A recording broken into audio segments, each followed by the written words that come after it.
안녕하세요. 양상 통도사 앞에 있는 산들바람 주방장입니다. 오늘은 구독자님들께 양배추 볶음을 알려드리는데, 양배추 볶음은 뭐 그렇게 쉬운 걸 올려주나 그렇게 하시는 분들도 있으실 거예요. 샐러드처럼도 먹을 수 있고, 비빔밥 고추장 약간 넣고 비벼주셔도 좋고, 요렇게 드시면 고소한 맛이 나서 담백하기도 하고 고소하기도 하고 두 가지를 다 겸비합니다. 쉬우면서도 간단하고 간단하면서 고급스러워요. 꼭 하나 지킬 게 있습니다. 들기름, 올리브유. 볶는데 사용 안 하시면 저는 하지 말라고 권장해드리고 싶어요. 식용유에 하면은 저희 집하고 똑같은 맛이 안 나요. 양배추를 잘 사셔야 돼요. 양배추 하면 큰 것도 있고 작은 것도 있고 하는데, 시장에 가시면은 양배추 망에들 큰 거 마시고 이렇게 작은 거를 따로 파시는 데가 있을 거예요. 이렇게 작게 자라는 거는 종자도 그럴 수도 있고요. 밭에서 이렇게 구석진 데서 자라가고 물을 못 얻어 먹었어요. 수분이 많지가 않아요. 그런 걸로 양배추 볶음을 해야 고소하기도 하고 씹히는 맛이 아삭하기도 하는데, 이렇게 양배추 큰 거 있죠. 큰 게 있어요. 그러면 짜게 보면은 두꺼워요. 안에 이 이파리 요 줄기 부분이, 이 부분이 두꺼워 버리면은 볶음용을 하면 물이 나는 게 아삭거린 맛도 덜하고요. 이왕이면 작은 양배추를 구입하시는 게 첫 하나의 적이고요. 이 양배추를 이렇게 반 쪼개 갖고 우리 썰으시잖아요. 써는 거는 어머니들 다 채 쓰는 거 곱게 쓰시면 돼요. 이렇게 해서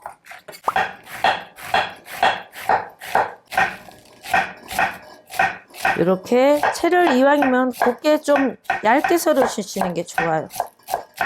썰은 상태에서 바로 볶으시면 맛이 없어요. 저희 집같이 아삭하고 쫄깃한 맛이 안 납니다. 이 상태에서 바로 볶으시면 안 되고요. 2시간 전에 썰어 갖고 이렇게 소금을 살짝 뿌리시면 이렇게 숨이 죽었어요. 요 밑에 보면 이렇게 물이 약간 나와요. 물기가 많은 양배추라 물기 더 많이 나오는데, 많이 나오는 양배추도 버리지 마시고 같이 볶으셔야 돼요. 양배추 물 자체가 영양가거든요. 양배추 물 자체가 좋은 거예요. 그러니까 버리지 마시고 요렇게 하면 여기 이렇게 눅눅하잖아요. 이렇게 소금만 약간 위에 뿌리셔갖고, 우리 죽염소금이나 군소금 있잖아요. 뿌려놓으시면 1~2시간 있으면 이렇게 돼요. 시장에 가 사시면은 이렇게 작은 걸로 사시는 거 하나의 포인트고요.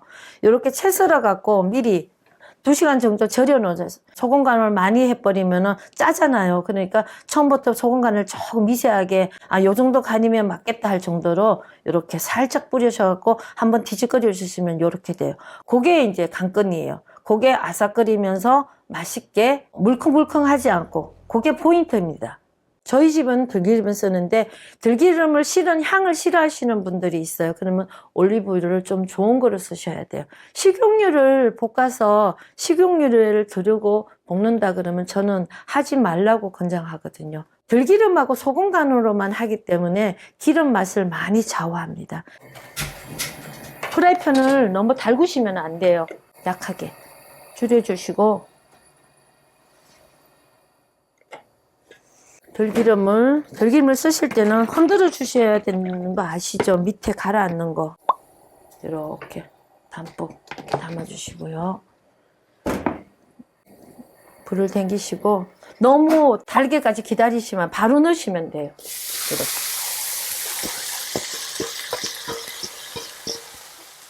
불을 좀 약하게 하셔갖고 이렇게 살살 익기만 한다는 생각을 하세요. 이렇게 저어주세요. 살짝 가운데 불은 좀 높여주시고, 가해 불은 줄여주시고, 가해를 세게 하면 들기름은 가열이 되고 잘 타버리거든요. 이렇게 살짝 익히만 주세요. 이렇게 볶는 것보다는 익힌다는 생각을 가지시면 돼요. 한 15초 정도? 그 정도만 해주시면 돼요. 그래야 아삭아삭한 게 맛있어요. 고소하고 벌써 다 돼가요. 이렇게 이 자체에서도 있거든요. 그러니까 이럴 때 벌써 불을 꺼주셔야 돼요.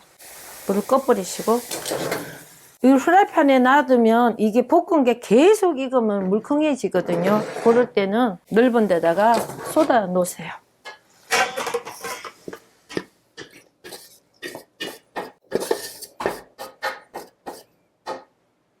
가운데를 이렇게 펼쳐 놓으세요. 그럼 빨리 식죠. 그럼 아삭아삭한 게 맛있고, 이렇게 볶음을 해 놓으시면 2~3일은 굉장히 맛있어요. 저는 요거 이제 시키면은 여기다 고추장 넣고 밥 약간만 넣고 비벼서도 먹으면은 양배추로 밥을 채우거든요. 그렇게도 해보시는 것도 괜찮습니다. 지금 요리가 벌써 다 됐어요. 소금하고 들기름에 살짝 익혀만 줬거든요. 말이 볶는 거지 익혀준 거거든요. 식으면은 요런 팩에다 담아 주시면 돼요. 그래 놓고 드시면 되거든요. 요런 그릇에다가 요렇게 깔끔하기도 하고 고소하기도 하고요. 맛있어요. 그리고 국물도 같이 좀 올려주세요. 국물 떠먹어보면 굉장히 맛있어요. 이 요리는 다른 거 없어요. 수분이 덜 먹은 양배추 사야 된다는 거고, 채 썰어갖고 꼭 2시간 정도 절여주셔야 돼요. 볶기 전에. 절여주셔야 돼요. 들기름을 사용하시든 올리브를 사용하든 둘 중에 하나를 사용하세요. 간도 세지 않고요. 아주 좋아요. 생그릇 볶으면 이런 맛 절대로 안 나거든요. 절여갖고 한다는 거하고 들기름하고 올리브를 둘 중에 하나 사용하는 거. 불은 약하게 해야 되는 거. 익힌다는 생각으로 중간불을 해놓고 살짝만 익혀주세요. 양배추를 많이 드셔야 되는 분들이 있더라고요. 쉬우면서도 깔끔하고 고운 요리처럼 그렇게 먹을 수 있으니까 요리를 꼭 한번 하셔갖고 드셔보세요. 적은 돈으로 맛있게 드실 수 있는 방법입니다. 네, 한번 꼭 해보세요. 네, 감사합니다.